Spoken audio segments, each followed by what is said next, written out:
Hari ini saya ingin sharing salah satu cara bagaimana supaya kita tidak nyangkut terlalu dalam. Contohnya ada beberapa netizen atau subscriber yang komen kepada saya, bagaimana dong masa nyangkut di saham Arto, saham Gudang Garam, Unilever, Sido muncul, saham MNCN, dan saham yang lainnya.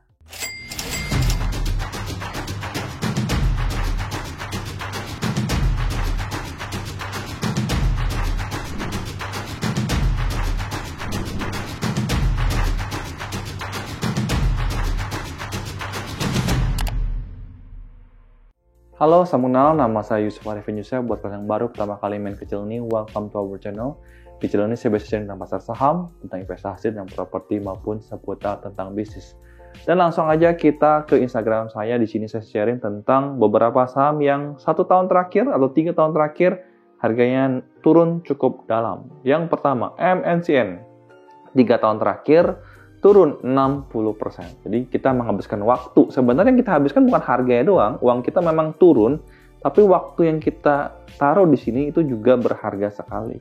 Bayangkan kalau kita taruh di saham yang lain dan harganya bisa naik di waktu yang sama. Oke. Dan juga saham sudah muncul dalam 1 tahun ya, year to date berarti hanya 11 bulan ini sudah turun 33,15%. Lalu saham Unilever 5 tahun terakhir ya, jadi kalian menghabiskan waktu yang terpenting itu ada namanya opportunity cost. Turun 58% atau setengah uang kalian sudah lenyap.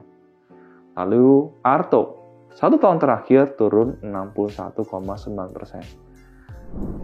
Yang pertama, investor boleh nggak sih cut loss? Kalau kalian nonton banyak video Pak Lo Keng Hong, kayak dia nggak pernah cut loss.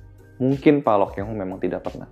Tapi investor terbaik di dunia ini, Warren Buffett, bahkan pernah cut loss. Jadi menurut saya sah banget kalau kita cut loss. Ya, cut loss bisa terjadi karena beberapa hal.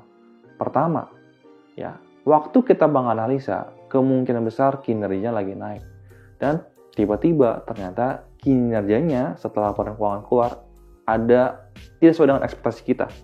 Ternyata kinerja memburuk, otomatis harganya bisa jadi turun.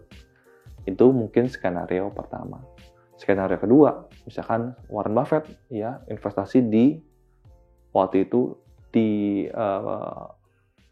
penerbangan airlines, ya kan? Dia juga cut loss tahun 2020. Ya, dia menilai sulit banget airlines itu bangkit dalam waktu dekat, tapi ternyata Warren Buffett salah. Ya, nggak sampai setengah tahun saham airlines balik lagi ke harga semulanya. Ya, Warren Buffett aja pernah salah. Jadi gimana kita investor itu? Jadi menurut saya kadang-kadang itu sudah ada punya tanda-tanda. Nah, jadi menurut saya rugi itu hal yang wajar. Cut loss itu hal yang wajar. Nah, tapi jangan sampai terlalu dalam. Nah, saya ada sharing di Instagram saya, di captionnya bagian postingan ini, bagaimana supaya kita nggak nyangkut terlalu dalam. Pertama, kesalahan orang biasanya itu selalu membandingkan harga dengan harga. Ya, saya sudah pernah bikin video di sebelah sini, kalau kebanyakan orang membandingkannya harga sekarang dengan harga dulu. Ya, MNCN dulu 700, dulu berapa ya MNCN? Kita lihat, saya juga lupa. Seperti 1000 nggak salah. Ya, 1200 bahkan dulu. Sekarang ke 370 murah dong.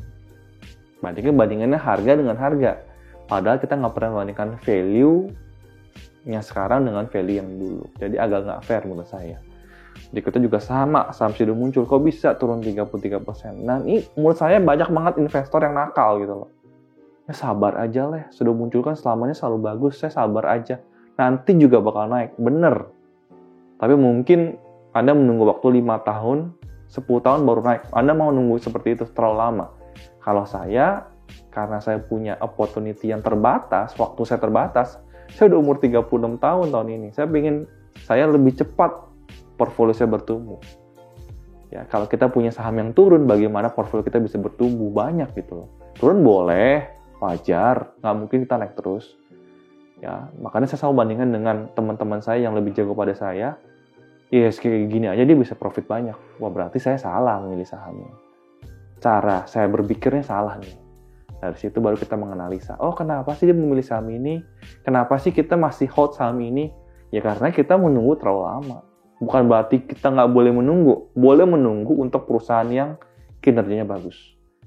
Nah, tapi yang suka ngeyel adalah orang udah tahu kinerjanya turun tapi masih di hold. Ini yang menurut saya yang terutama akan kita bahas di video kita hari ini. Kita ke saham sudah muncul yang paling hangat di antara beberapa saham yang kita ngomong tadi. Yang kita bisa lihat laba bersih terlebih dahulu. Kalau kita lihat laba bersihnya di kuartal pertama 2023 naik nih ya, dibanding tahun 2021 dan dibanding tahun 2022. Tapi kalau kita bisa lihat kebalikannya di kuartal 2 dan kuartal 3 itu malah justru menurun. Ya, kita bisa lihat di kuartal 2 2021 233 dan 2023 cuma 148, hampir setengahnya ini ya. Lalu 2021 di kuartal 3 363 miliar, sekarang turun menjadi 138. Ini ya udah lebih dari setengahnya, jadi turunnya cukup drastis. Dan inilah PR untuk kita investor menganalisa lebih dalam. Kenapa, masalahnya apa? Apakah di pendapatan, apakah di HPP, apakah di beban? Ya, dan saya ingin sharing sedikit. Di mana sebenarnya ini sudah menunjukkan tanda-tanda bukan di 2023. Kalau kita bisa lihat, sebenarnya di kuartal 2 2022 itu sudah mulai menunjukkan aba-aba sebenarnya waktu itu. Ya kan, laba bersih turun drastis. Di sini sebenarnya kita kalau udah punya saham sudah muncul, kita harus langsung ting masalah di mana. Jadi kalau nunggu 2023, ya kalian sudah punya lama 2 tahun 3 tahun tapi kalian nggak menganalisa, ini PR. Artinya kalian investor yang malas. Kita harus menganalisa kenapa sih kuartal 2 ini turunnya bisa sedrastis itu. Nah, kalau kita balik lagi ke sekarang ya tahun 2023, di Oktober mereka melakukan press release. Dan kalau kita baca ya dari press release ini, saya pernah bikin videonya khusus di YouTube juga, kalau mereka bilang daya beli masyarakat turun karena inflasi beras naik. Jadi ini kan ada faktor eksternal dan mereka bingung bagaimana menaikkan laba bersih atau pendapatan daripada sudah muncul ini. Jadi kalau seperti ini bagi saya saham sudah muncul ini tidak menarik gitu loh. Ada yang bilang, wah PR-nya kan sekarang murah. Wah, ada orang kan bilang begini ya. Contoh nih, kita lihat ya. Kalau kita bandingkan dengan PR rata-rata 3 tahun terakhir, ini nggak muncul nih tapi. Ya, kalau kita bandingkan dengan PR rata-rata 3 tahun terakhir, kita bisa lihat, wah murah banget dong. PBV-nya ya. Dulu PBV-nya di berapa kali? 7 kali. Ya. Sekarang cuma berapa kali? Ya kan? Sekarang cuma 4,39 kali. Murah banget dong. Ya, PR rata-rata dulu di 21 kali. Sekarang cuma 15 kali, murah banget dong. Kalau kita hanya lihat PR-nya bener. Cuma saya ingin mengingatkan di sini. Pertanyaannya yang paling utama adalah kalian sudah tahu kinerjanya sekarang turun. Udah tahu kan? Pertanyaan saya adalah kalian tahu nggak bagaimana manajemen cara menaikkan kinerja? Nggak tahu. Kalau kalian cuma berharap, berdoa, manajemen sudah muncul, tolong dong Q4 labanya bagus. Dan saya bakal bilang Q4 labanya akan bagus dibandingkan Q3. Kenapa? Karena memang Q4 selalu bagus. Tapi jangan salah, Q4 tahun ini mungkin lebih jelek daripada Q4 tahun 2022. Kalian bisa terima nggak? Kalau saya bilang nggak bisa terima.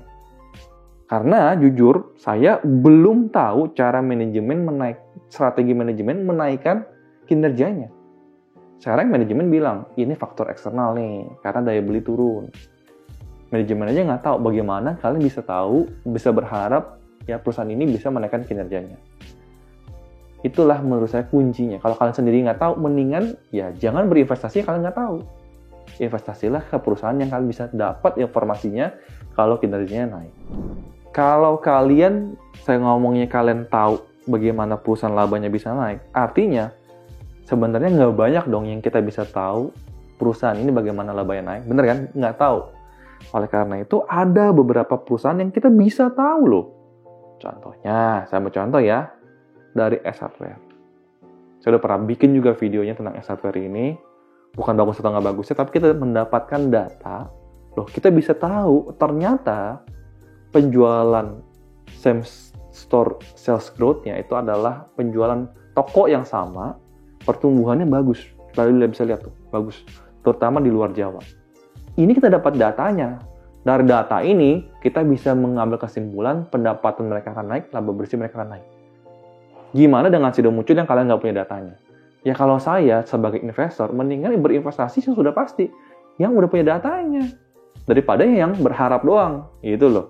Ini kan pikir secara logika. Saya ambil contoh lagi misalkan, ya, saham TOTL, ya, sekali lagi tidak ada rekomendasi jual atau beli. TOTL, kalian bisa ambil datanya nih. 2023 Oktober udah dapat kontrak baru 2,27 triliun. Ini mungkin tidak akan berdampak secara jangka pendek. Karena kontrak ini baru akan selesai mungkin 2 tahun sampai 3 tahun ke depan. Tapi kalian bandingkan dengan kontrak baru yang mereka dapatkan di tahun 2022, 21, 20. Ini udah bagus banget. Artinya kemungkinan besar saya bisa ngomong TOTL kalau hitungan saya nggak salah dari data ini 2024-2025 laba bersihnya akan lebih besar daripada 2023. Karena kontrak barunya all time high untuk selama 3 tahun terakhir. Nah inilah saya bilang, ngapain sih kita berinvestasi yang kita nggak tahu datanya, daripada kita bisa investasi tahu dengan datanya yang akurat. Ini yang menurut saya kita kadang-kadang miss. Gitu loh. Ambil contoh saham Sido Muncul, udah dikasih tanda-tanda sebenarnya di tahun 2022. Kan tinggal analisa. Salahnya dia pendapatankah? Dia laba bersihkah? Apakah jangan-jangan COGS terlalu besar? Atau jangan ada biaya dan lain-lain yang terlalu besar? Kita harus coba analisa. Nah, sekarang kita ambil contoh saham yang lainnya, MNCN. Saham MNCN ini kita bisa lihat 1 tahun terakhir turun setengahnya. Artinya kalau kalian taruh 100 juta, sisa 50 juta, 1 miliar menjadi 500 juta. Ya. Habislah duit kalian dan kalau taruh 3 tahun terakhir bahkan turun 60%. Kita bisa lihat juga kebalikannya itu adalah lihat di laba bersih. Kunci sebenarnya kita di laba dulu. Kita bisa lihat ya. Kalau di 2021 masih oke. Makanya harga 2021 cenderung masih sebenarnya oke-oke aja. Tapi di 2022, kapan mulainya pertanyaan saya kalau kalian lihat seperti ini? Di 2021 kita bisa lihat ya di kuartal 3 ini menurun menjadi 450 miliar. Teman kita masih kalau kita lihat masih warning lah. Oh ternyata di Q4 masih bagus. Q1 2022 masih bagus ya. Yang mulai warning sebenarnya itu adalah di kuartal 2 sampai Q4 2022. Ini udah cerita warning nih. Kalau kita tidak menganalisa lebih dalam di saat warning ini, maka akan kena di Q2 2023. Tiba-tiba menjadi 139 miliar. Makanya investor itu jangan dengar kerjaan investor gampang. Enggak. Butuh analisa benar-benar mendalam perusahaan yang kalian investasikan. Kenapa sih laba bersih MNCN ini turun? Saya akan ambil contoh sebuah saham lagi kebalikannya dengan ASI. ASI ya kita tahu nih perusahaan yang wonderful company ya kalau saya bisa bilang ya. Dengan ya ini dari dulu bisa menjadi LQ45 big caps ya 10 saham dengan market cap terbesar zaman dulu ya. Zaman sekarang saya nggak tahu sekarang apakah masih masuk karena ada saham brand, saham Arto yang dulu sempat naik ya gitu. Habis itu mungkin Arto juga turun lagi. Sekarang gantian brand yang lagi naik gitu ya. Tapi kalau kalian bisa lihat ya laba bersihnya, makanya kita fokusnya ke kinerja bukan ke harga loh. Kinerja dulu baru ke harga. 2021 laba bersihnya 20 triliun. 2022 naik menjadi 38 triliun.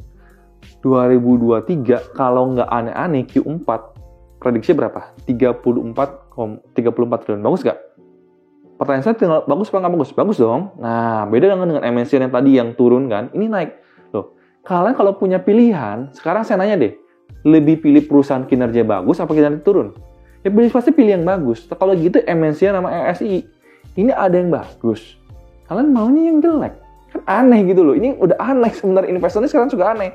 Mau di saham yang nyungsep seperti Sido Muncul laba lagi turun dan berdoa berharap, tapi nggak ngeliat ASI yang lagi naik labanya.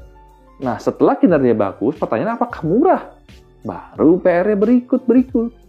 Apakah murah? Baru kita bandingin, ya kan? 5 tahun terakhir katanya nih ya kan 5 tahun terakhir itu di 11,5 kali PR-nya. Sekarang cuma dijual 7,37 kali. Murah nggak? Bagi saya murah. Dengan kinerja yang bagus. Kalau saya track down, oke mungkin Pak itu karena pandemi. Saya balik lagi sebelum pandemi bahkan PR mereka, sebelum pandemi ya, PR mereka dijual di 14 kali. Sekarang cuma dijual 7 kali. Setengahnya. Artinya margin of safety kalian besar. Dan kalau tadi kan agak nggak fair bandingkan dengan 2021-2022 yang setelah pandemi. bagaimana dengan sebelum pandemi. Oke, kalau kita bisa lihat ya tadi ya, 28 triliun itu 2022. Bagaimana dengan sebelum pandemi di 2019 laba mereka 21 triliun. Ya, 2016 ya, 2017 nih, 2017 18 triliun. Sekarang udah 34 triliun. Berarti labanya di 2023 ini akan all time high, tapi pernya itu justru lagi murah banget. Pernya itu mendekati harga 2020 di saat kinerja mereka buruk. Bayangin nggak? Nah, ini yang saya pengen sharing. Ada perusahaan yang bagus, dijual murah, tapi kalian mau perusahaan yang kinerjanya lagi turun, saya ngomong jelek ya, dulu mungkin bagus, sekarang kinerja lagi turun. Tapi kalian bilang nih harganya masih murah, mau sabar. Kalau saya turun cut loss, saya mencari saham yang seperti ASI atau ASI yang kinerjanya lagi bagus, harga dijual murah. Tugas utama investor itu adalah mengecilkan resiko. Bukan cuma seberapa besar, tapi mengecilkan resiko.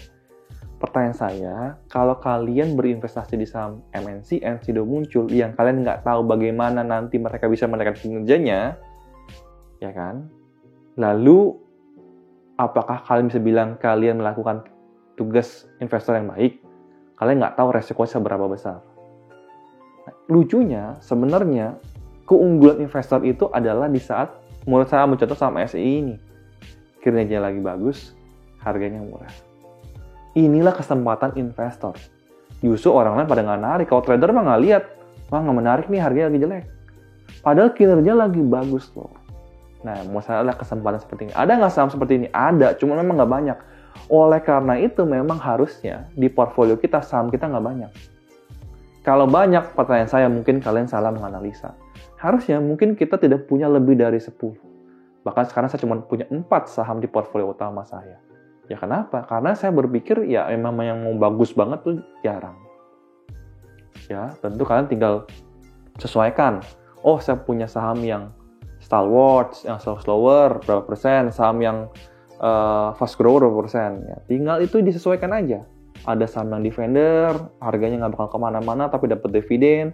Ada saham yang cuannya gede, capital gain-nya gede, karena yang seperti ini, kayak SII, ya kan, kayak saham yang lainnya, yang mungkin kinerja bagus, sahamnya masih dijual murah. Ada nggak? Ada, tapi nggak banyak.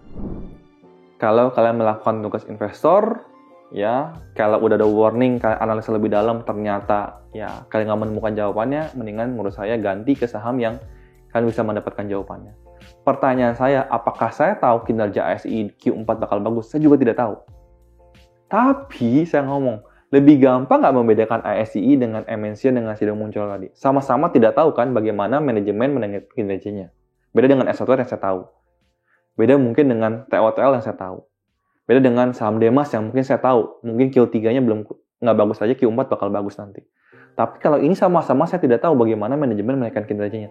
Cuman secara grafik kita bisa tahu, oh ini naik loh kinerjanya. Hal yang satu lagi turun loh. Sama-sama nggak tahu, mendingan kita pilih yang cenderung lebih naik daripada yang cenderung lebih turun.